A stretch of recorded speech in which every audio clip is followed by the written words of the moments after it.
खून की प्यास पार्ट 1। काली अमावस की रात थी और रात के गहरे सन्नाटे को चीरते हुए एक औरत की चीखने की आवाजें पूरे जंगल के शांत माहौल को दहशत से भर रही थी। वो औरत इस तरह से चिल्ला रही थी जैसे किसी ने उसके बदन पर खौलता हुआ पानी डाल दिया हो।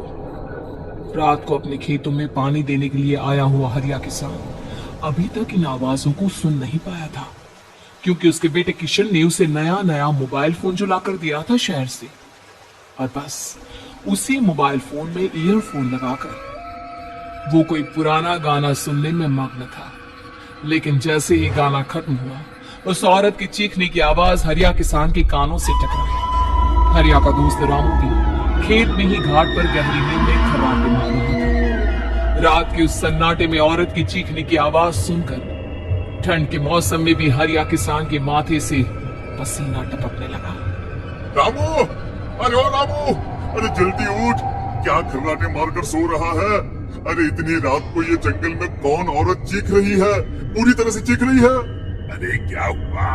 क्या हुआ? कौन है? अरे भूत आ गया क्या? चोर आ गया क्या? अरे न चोर आया है न भूत आया है। मैं ये कह रहा हूँ कि क्या तूने इस औरत के चीखने की आवाज सुनाई देती है कि नहीं? अरे कौन सी औरत? अरे हाँ, ये आवाजें तू पहले नहीं बता सकता था? पता नहीं कौन चुड़ैल जंगल में नाच रही है। हम घर चले जाते हैं। देखता नहीं, मैंने तो कानों में ये लगा रखा था। ओ किशन ने लाके दिया ना शहर से, गाने सुन रहा था मैं। अरे लेकिन भाई मुझे बहुत डर लग रहा है, क्या करें? अरे करना क्या है, भागो यहाँ से। भगवान जाने कौन है और क्यों इतना चीख रही है, और उस औरत की चीखने की आवाजें और ज्यादा तेज होने लगी है। हरिया और रामू के पैर डर के मारे कांप रहे थे।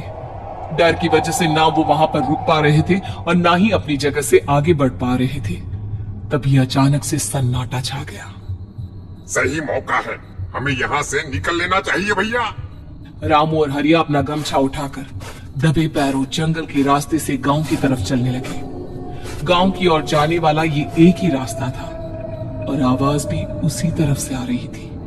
लेकिन अभी 2 मिनट पहले वो आवाज पूरी तरह बंद हो चुकी थी और जंगल में पहले जैसा सन्नाटा पसर चुका था। तभी अचानक से पेड़ों में किसी के चलने की सरसराहट रामू और हरिया को सुनाई दी। क्या तुमने कोई आवाज सुनी? हाँ यार, ऐसा लग रहा है कोई इस तरफ ही आ रहा है। और तभी अचानक सामने पेड़ से एक साया रामू और हरिया के सामने उल्टा आकर लटक गया। ये देखकर रामू और हरिया की चीख निकल गई। दोनों डर के मारे बेहोश हो गए। वो साया जमीन पर आकर खड़ा हुआ। उसने रामू और हरिया के बालों को पकड़कर खींचना शुरू कर दिया। अब तुम गांव वालों में से कोई जिंदा नहीं बचेगा। मैं तुम सबको ले जाकर उस गड्ढे के नीचे दफन कर दूंगी। सबकी जान ले लूंगी, मैं किसी को नहीं छोड़ूंगी। अगली सुबह रामू की पत्नी कमला हरिया के घर आई और उसने हरिया की पत्नी सुमन से अपने पति के बारे में पूछा। सुमन, कल रात को ये तुम्हारे ही पति के साथ गए थे खेत पर, अभी तक लौट कर नहीं आए हैं। हाँ बहन, मैं भी वही सोचकर परेशान हूँ। मेरे पति भी अभी तक खेत से लौट कर नहीं आए। भगवान जाने क्या बात है, दोपहर होने आई है। अब तक तो उन दोनों को लौट कर आ जाना चाहिए था। क्या करे, कैसे पता करे कि वो दोनों कहाँ है? मेरा बेटा भी शहर गया हुआ है, वरना उसी को भेज देती खेत पर। बहन, मुझे लगता है कि हम दोनों को वहां जाकर अपने पतियों को ढूंढना चाहिए। ठीक कहती हो तुम, चलो मैं तुम्हारे साथ चलती हूँ। और वो दोनों जंगल के रास्ते खेत की तरफ आगे बढ़ती हैं। वहां जाकर देखती है कि हरिया और रामू आग जलाकर आग के ऊपर कुछ पकाकर खा रहे थे। आप यहाँ पार्टी बना रहे हैं और वहाँ घर पर हमारी जान सुखी जा रही थी कि कहीं कुछ हो तो नहीं गया? मुझे कुछ नहीं हो सकता, मैं कभी नहीं मर सकता, समझे तो? अरे तबीयत तो ठीक है, ये किस तरह की आवाज में बात कर रहे हैं आप? कुछ हुआ है क्या? कुछ नहीं हुआ, बस जोरों की भूख लग रही थी, इसलिए खाना बनाकर खा रहे थे। अच्छा, इतनी बदबू आ रही है, ऐसा क्या बनाकर खा रहे हैं आप? जरा हमें भी तो बताइए। अरे भाभी, क्यों परेशान हो रही है? मांस पकाकर खा रहे हैं। एक जंगली जानवर कल रात को खेत में आ गया था।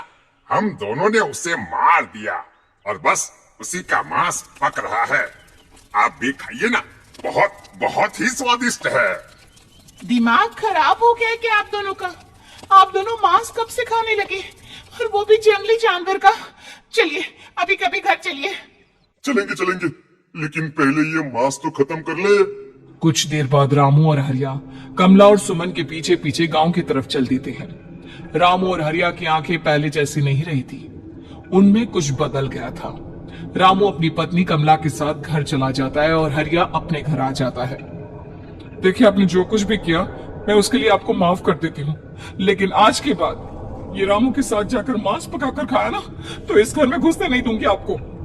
अरे दिमाग मत खराब करो, मैं वहाँ खाट पर लेटकर गाने सुन रहा हूँ, मुझे परेशान मत करना आप। इतना तमाशा खड़ा कर दिया, दोपहर तक घर लौटकर नहीं आए और अब गाने सुनने। लेकिन हरिया घर के बाहर आंगन में जाकर चुपचाप लेट गया और गाने सुनने लगा। गाने सुनते सुनते हरिया को नींद आ गई। सुमन ने उसके कान से ईयर प्लग हटाया और अपने आप से कहा, जरा मैं भी तो सुनकर देखूं, ऐसे कौन से गाने सुनते हैं। उधर मोबाइल में एक अजीब सा गाना बजने लगा।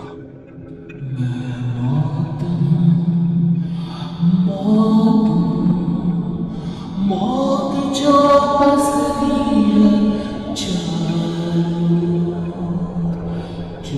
आएगी कहीं से, निकल जाएगी सबको।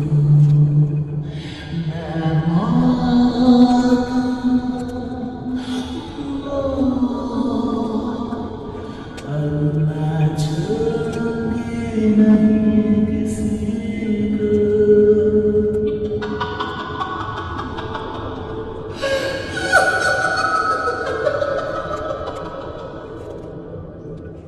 सुमन ने घबराकर मोबाइल फोन दूर रख दिया। वो पूरी तरह से डर गई थी। तभी अचानक हरिया अपनी नींद से जागा और गर्दन टेढ़ी करते हुए सुमन के पास आया। क्या क्या कर रही थी? गाने सुन रही थी? वो ये कैसा गाना सुन रहे थे तुम मोबाइल के अंदर? मौत है, मौत। अरे ये सारी बातें छोड़ो और ये बताओ, आज शाम को तुम मेरे साथ खेत चलोगी? लेकिन क्यों? और तुम इस तरह से क्यों बात कर रहे हो? अपनी गर्दन सीधे रखकर बात करो ना। वो मेरी गर्दन में सोते सोते थोड़ा दर्द हो गया है। मेरे साथ आज खेत चलो ना। तुम्हारे साथ पूरी रात रहना चाहता हूँ। कैसी बात कर रहे हैं दिन दहाड़े? जरा भी शर्म नहीं आती क्या? अरे इसमें शर्माने वाली क्या बात है? तुम पत्नी हो मेरी। पूरी रात खेत पर रहता हूँ। मुझे भी तो तुम्हारे पास आने का हक है कि नहीं? अच्छा ठीक है, चलती हूँ आपके साथ खेत पर, लेकिन फिर उस रामू को मत बुलाना। अरे कैसी बातें कर रही हो? अगर तुम मेरे पास होगी तो मैं किसी को नहीं बुलाऊंगा, सिर्फ तुम और मैं और रात का सन्नाटा। शाम के वक्त हरिया सुमन को अपने साथ खेत पर ले जाता है। आसमान में चांद पूरी तरह से चमक रहा था। हरिया ने अपने खेत में बनी हुई छोटी सी झोंपड़ी के अंदर सुमन को अपने पास बिठा लिया और उसके बालों में हाथ फिराते हुए कहा, कितनी खूबसूरत हो तुम, बहुत सुंदर लग रही हो। एक चांद से भी ज्यादा सुंदर लग रही हो। ऐसी बातें मत करिए ना, मुझे शर्म आती है। अपनी आंखें खोलकर जरा मेरी तरफ तो देखो। अरे देखो तो सही। सुमन ने शर्माते हुए जैसे ही अपनी आंखें खोली, उसके होश उड़ गए। हरिया के बड़े बड़े दांत निकल आए थे और वो पूरी तरह से एक जानवर की तरह नजर आ रहा था। कौन हो तुम? तुम मेरे पति नहीं हो। कौन हो तुम? मुझे जाने दो। लेकिन हरिया ने सुमन के हाथ को कसकर पकड़ लिया। उसके नुकीले नाखूनों की वजह से सुमन के हाथ से खून बहने लगा था। बहुत दर्द हो रहा है, मुझे जाने दो। कौन हो तुम? क्या करना चाहते हो? वही जो एक आदमी एक औरत के साथ करना चाहता है, और उसके बाद मैं तुम्हें वहीं ले जाऊंगा जहां पर तुम्हारा पति है। क्या मतलब? क्या कहना चाहते हो? कहाँ है मेरा पति?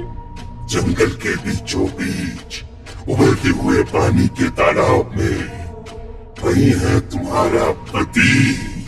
चलो चलो, मैं तुम्हें उससे मिलवा देता हूँ, लेकिन उससे पहले तुम्हें मेरी प्यास बुझानी होगी। और इतना कहकर हरिया सुमन के ऊपर जानवरों की तरह टूट पड़ता है। आखिर कौन था वो जानवर, और क्या सुमन उसके शिकंजे से बचकर निकल पाई? जानने के लिए देखिए इस कहानी का अगला भाग।